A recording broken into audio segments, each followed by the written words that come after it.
what I wanted to just share with you as I was getting my Starbucks at just down the street here is as I was leaving, there was a gentleman, there was actually two guys that were probably, I don't know, I want to say in their mid 40s that were unloading kegs of beer into Ferguson Bix, which is a pub that's close by that my wife and I go to every once in a while. Good food. And what was interesting is when I watched these guys unloading, it didn't seem like they were overly enthusiastic, which I get. I mean, it's 7 o'clock on a Tuesday. But what it did is it reminded me of when I was going through university, and to put myself through university, I worked at a few different pubs. I also did dryland training for hockey schools, and the other thing I did was I worked at a gym in the juice bar.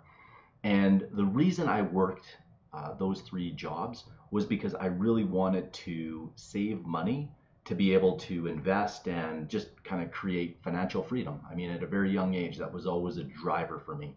Back then, I didn't really know anything. I just thought the harder I work, the more money I make, then I'll eventually get there.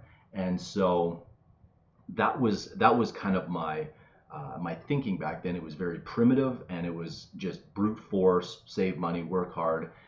And today, what I want to talk about is knowing what I know now, what I would do differently.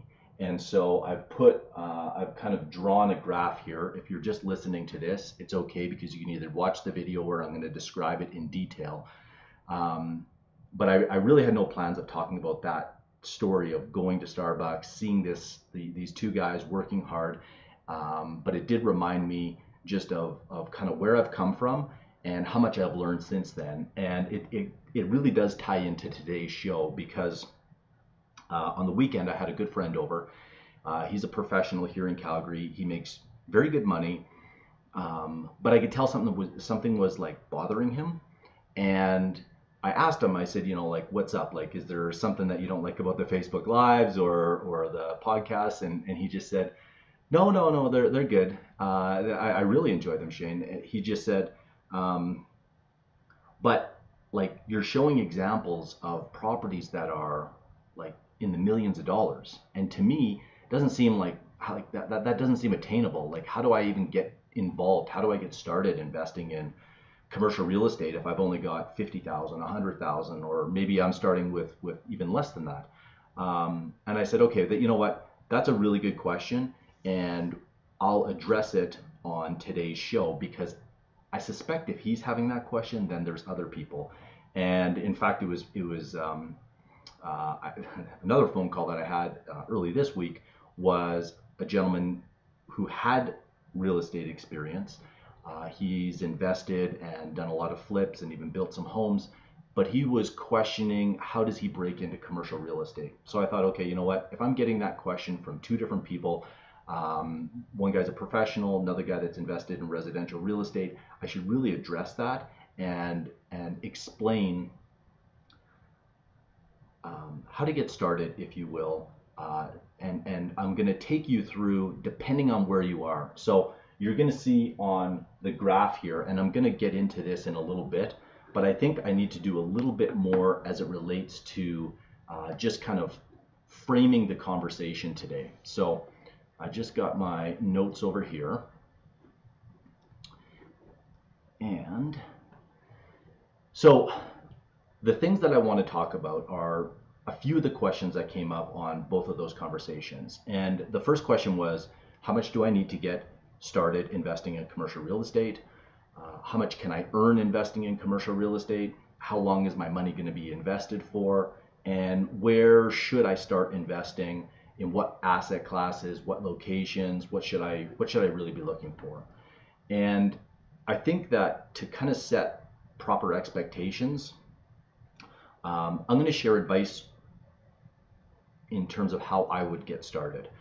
So this isn't financial advice. I'm not telling you what to do or how to invest your money. I'm just sharing with you what I would do starting over, knowing what I know now.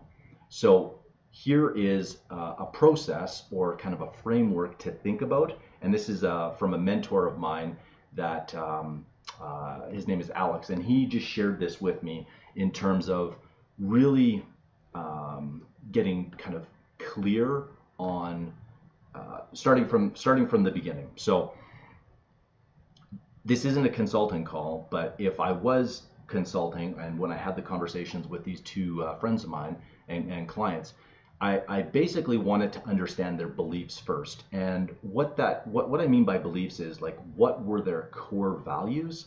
And I'll share with you my core values because that will probably help you figure out your own. And so a few of them are freedom. Freedom is huge for me.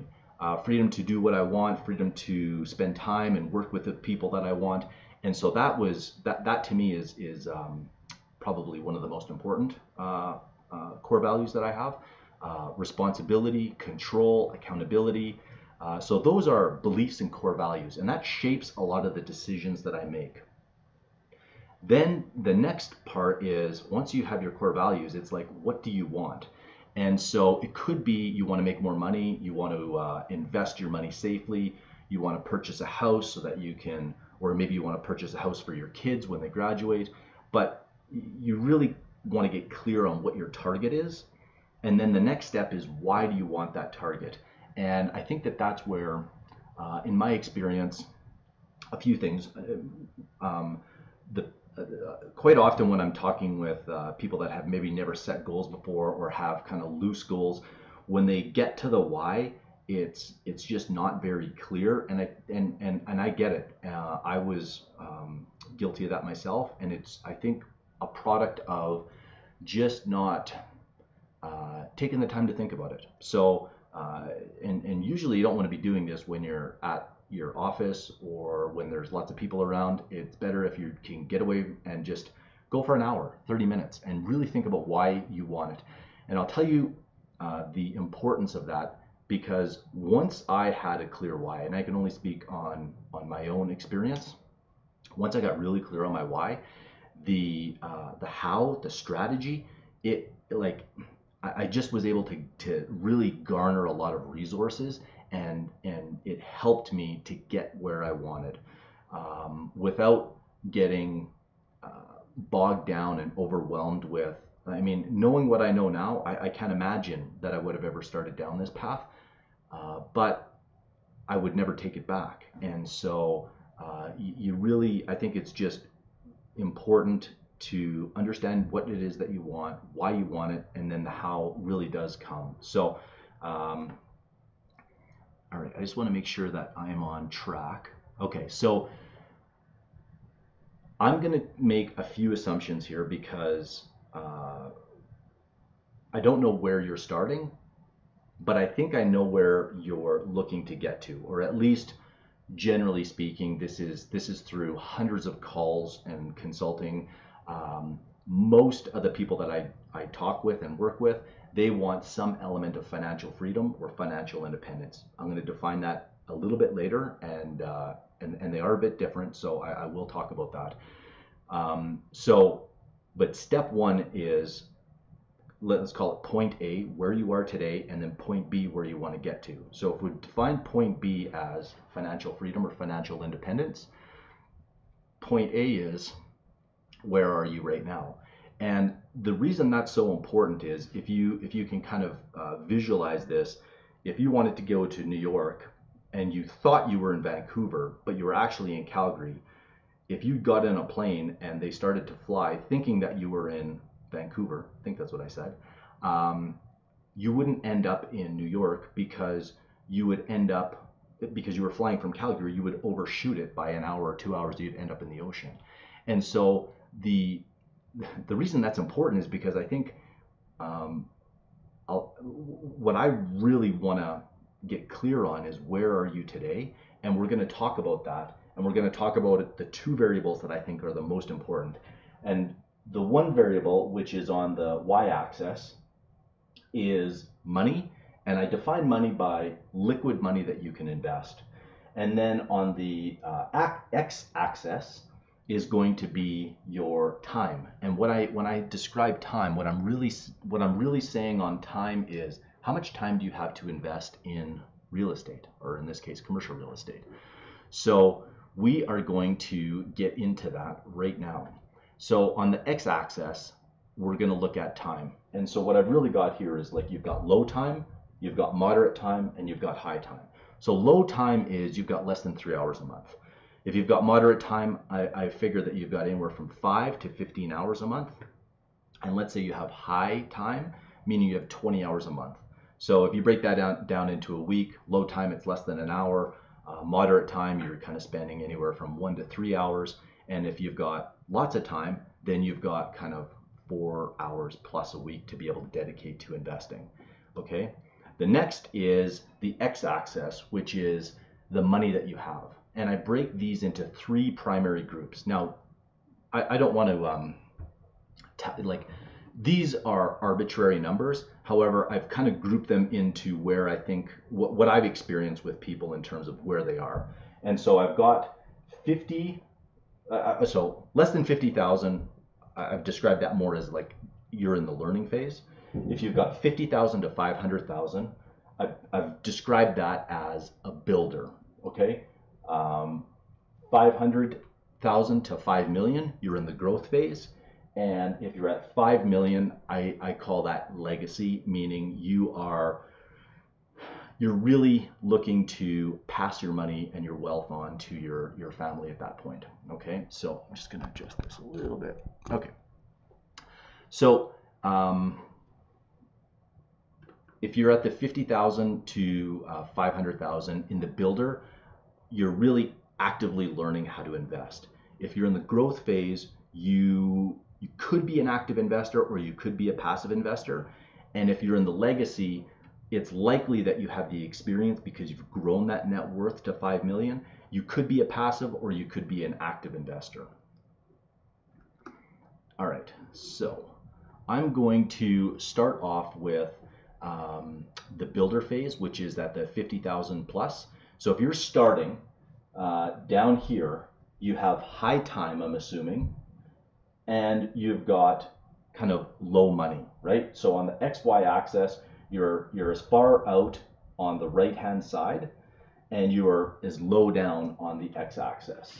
So, like I've said, you're a builder here, and you are essentially, some of the things that you're probably thinking about are how to find opportunities. And the reason that I think that this is a good place if you're thinking of investing in commercial real estate and you're at that kind of 50,000 to 50 to 500,000 is you're really, some of the primary objectives that you might have would be learning and growing, getting experience and growing your equity.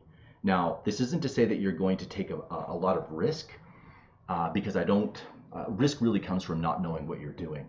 So this phase could take several years to be able to get from, say, 50,000 up to 500,000. But in that time, you're really understanding what a good investment is, how to add value, what locations you want to invest in. You're kind of building your team. You're finding out who you like, who you don't like. And when I say bird dog, what I mean by that is it's quite possible for you to go out and start finding opportunities, bringing them to people because maybe you don't have enough money to do it on your own, and you can get a piece of the action. And what I'll do in future episodes is I will describe how you can control a deal.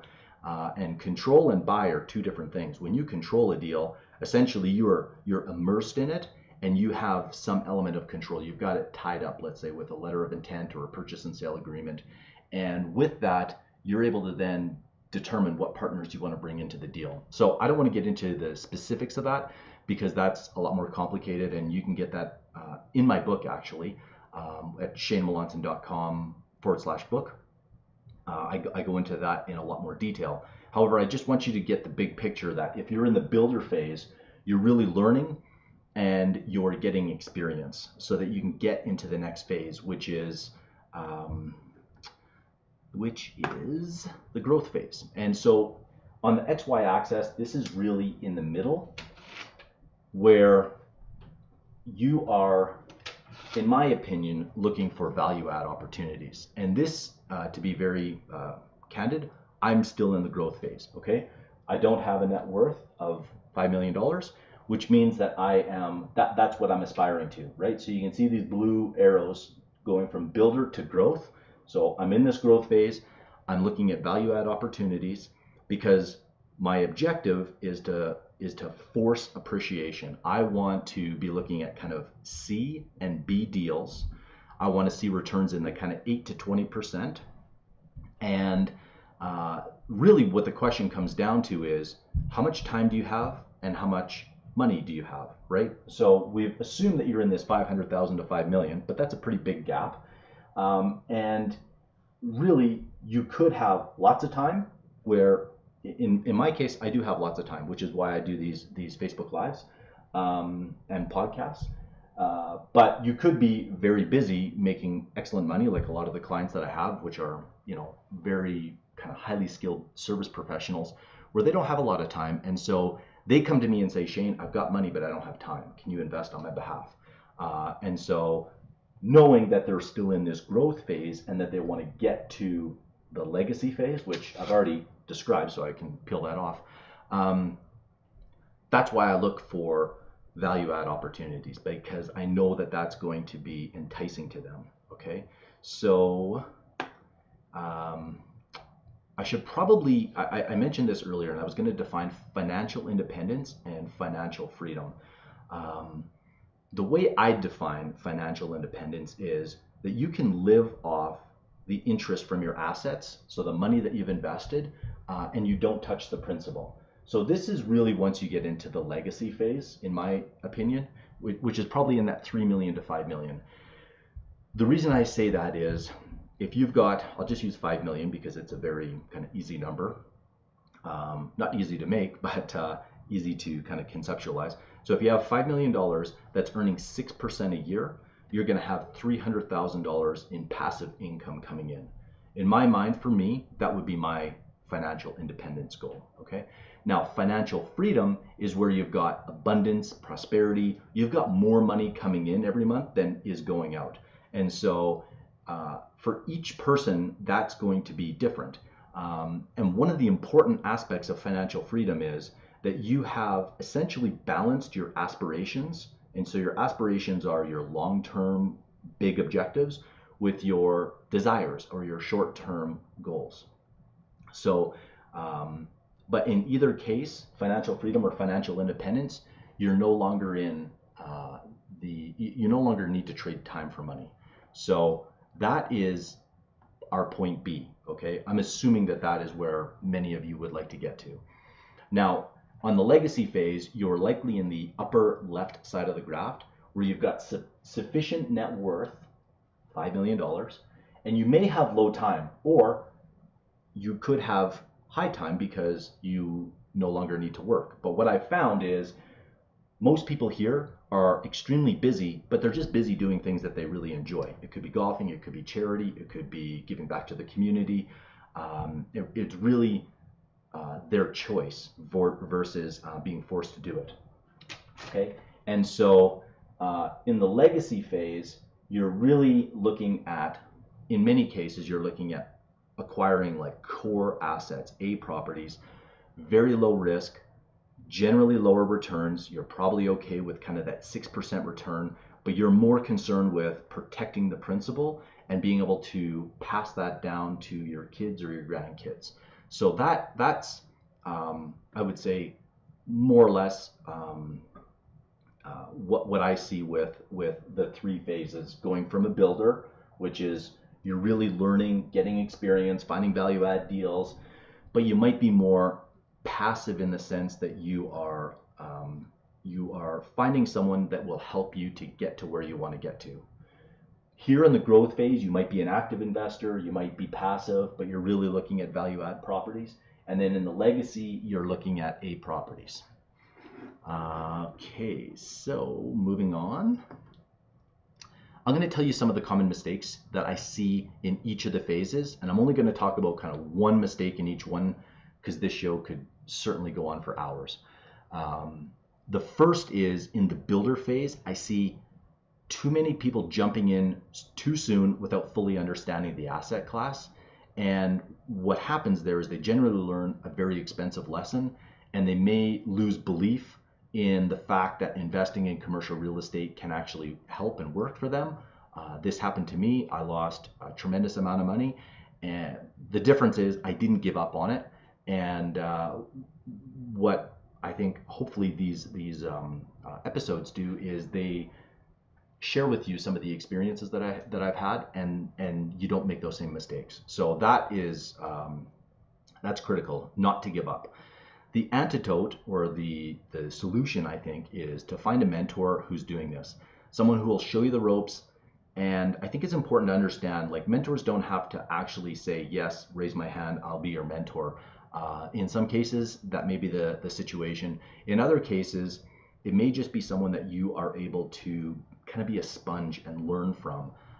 And what I would say is, because these mentors have generally, they don't need to do this, it's important to learn from them, ask questions, but don't try to prove them wrong. Don't try to find these kind of anomaly situations to prove how smart you are. I see some people doing that, and really what it does is it just turns off mentors from wanting to spend any time with you. So I think just kind of having that situational awareness would be important. Next is the growth phase mistakes. I think the biggest mistake here is that people in this growth phase quit their job too early to pursue investing in commercial real estate, and they go all in on that. And the reason I say this is, I made the mistake myself. I certainly quit too early when I was 29 to invest in commercial real estate, and it was fine. I was able to make it through, but knowing what I know now, I wouldn't have done that again. So take it for what it's worth. And the reason I say that is, yes, you can find one commercial property that would replace your income. The challenge is, because real estate is cyclical, if you get into a market that's going up and down and you time it like I did in, I think it was 08, 09, and the market started to come down, what happens is I no longer have cash flow coming in that's consistent from my job, and I'm relying on my real estate to pay me every month. Well, what happens when the market pulls back 10 or 20%? If my cash flow, like, I still had lots of room to make sure that I could cover my mortgages. The challenge is the cash flow that I now needed to live was starting to shrink. And so I think this is a huge mistake I see a lot of people making, that as soon as they get the first property, they're 2 years in, and they think, you know what, I'm going to go all into commercial real estate. It might be worthwhile to kind of sit back and say, how much of a hit can I take on this one property? And frankly, I think having just one property is maybe not enough to be able to necessarily quit your job. I'll just kind of put that out there. It's not to say that you have to listen one way or another. That's just my experience. So what I would suggest is take a very long-term approach, 10 years, build a strong portfolio, and be patient. The more patient you can be in commercial real estate, the more you're able to take advantage of opportunities when the market does pull down. And I can tell you that when you are not forced to do a deal, like, the opportunities that come your way are incredible. But if you're in a situation where you have to do a deal, where you're forced to do a deal, it can be a very stressful situation. And I'm just trying to prevent you from getting into that situation. In the growth phase, that is probably the biggest mistake I see. Now, when it comes to the legacy phase, the biggest mistake I see is going too big or going all in. I've seen investors that are worth 8 and 9 figures that have gone all in on one big project, generally a development, outside their expertise, to lose it. The bank calls the loan, they lose their house, and they end up having to start over. It's almost unbelievable to think that someone could create that much wealth and then almost essentially like roll the dice on one development, and almost like they're trying to create a second legacy, if you will. Not here to criticize, I've just seen it several times, and I think the lesson, if you will, is to really be clear on why you're investing. And there should be some principles and rules that a person follows. And one of my principles and rules is that no one deal is going to kill me. I will never put all my money into a deal, no matter how good it is, because frankly, that to me is more gambling than investing. And so I think that that's just kind of an important lesson to consider when you're in this legacy phase. To just be aware that there will be temptations to go big, and just understand that if you go too big, what the risks are. So I'm just going to quickly recap where we're at, what we covered today, and then we'll wrap up. So number one, where are you today? Kind of what's your point A, and where do you want to get to? Point B. Let's call it financial independence, financial freedom. And then kind of step three is, depending on where you're starting, and assuming that you want to invest in commercial real estate, which person are you? Are you a builder? Are you in growth phase? Or are you in legacy? And each one of these is going to, depending on where you're at, and depending on how much time you have and how much experience, and the people that are around you, will dictate how you invest your money, how much money you invest, and what kind of returns you can expect to make. So those are just kind of a quick recap, if you will. And last, we talked about some of the biggest mistakes to avoid when you're in the builder phase. Going in too soon, not having a mentor, being in the growth phase. Here, it's quitting your job too early, or in the legacy phase, going all in and really risking it all. So that is what I wanted to cover today. If you'd like, you can get a copy of my latest book on how to invest in commercial real estate, called Club Syndication. You can just go to shanemelanson.com/book.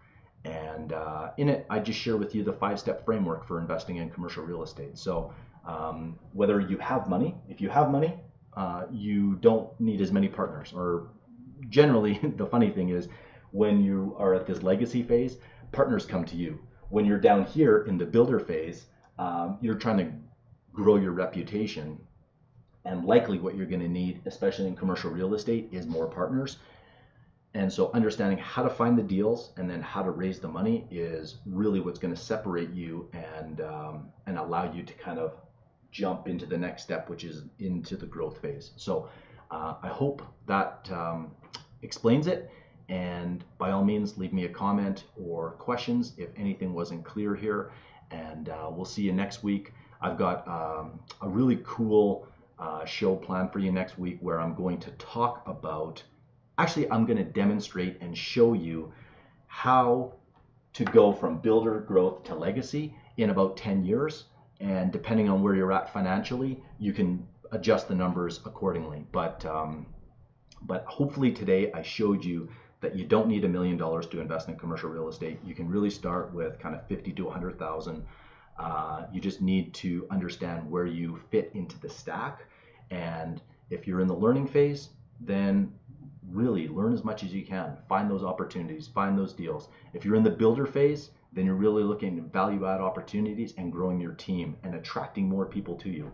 If you're in the legacy phase, likely you have people coming to you, and you just need to determine who it is that you want to work with, and who is going to help you, and who you trust. So that's it for today. We'll see you next week, and bye for now.